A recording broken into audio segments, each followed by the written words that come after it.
17 ans à encaisser, 17 ans à survivre, 17 ans à cacher les bleus pour pas mourir. Le cœur en miettes, les os tremblants. J'étais juste une femme qui voulait sauver ses enfants.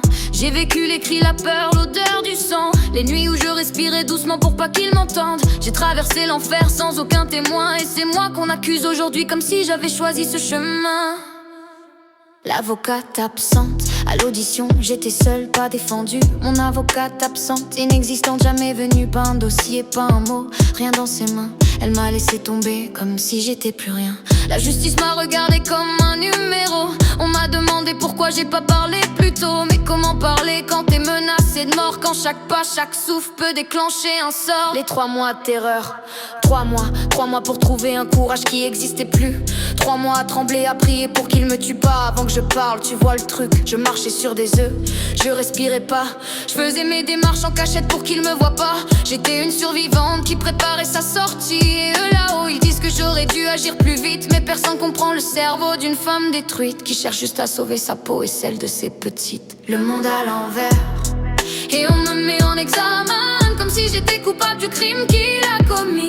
On me juge, on me condamne, mais personne n'a vu ma vie. Celle qui a subi, c'est moi, et aujourd'hui c'est moi qui paye. La justice m'a brisé, m'a volé, m'a pris tout ce que j'aimais. On m'accuse d'avoir eu peur, mais la peur c'est elle qui m'a gardé en vie.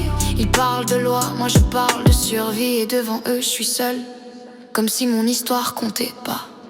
L'arrachement des enfants, ils m'ont pris mes enfants comme on arrache des branches à un arbre. J'ai senti mon âme sortir de mon corps comme un cadavre. 2 ans perdus, 2 ans d'absence imposée. Quand j'ai dénoncé, c'est pas lui qu'on a visé. Lui, on classe tout, on ferme les yeux.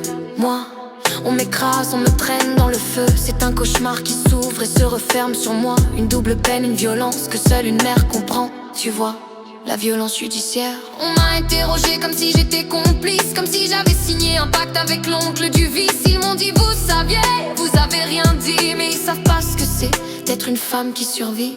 Ils jugent froidement mais ils étaient pas là quand je dormais avec la peur qui s'en prennent à mes filles, à mes bras. Ils veulent des réponses, moi j'apporte ma douleur. Mais la justice elle répond qu'avec du malheur.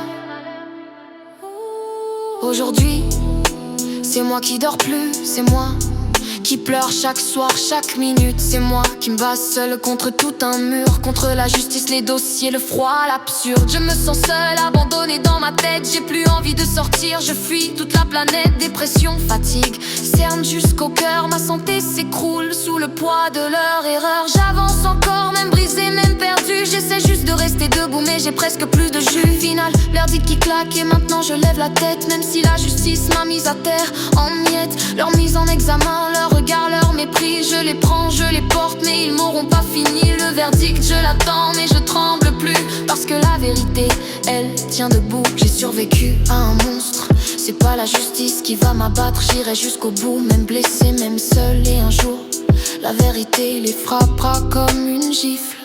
Comme un verdict qui claque, enfin rendu.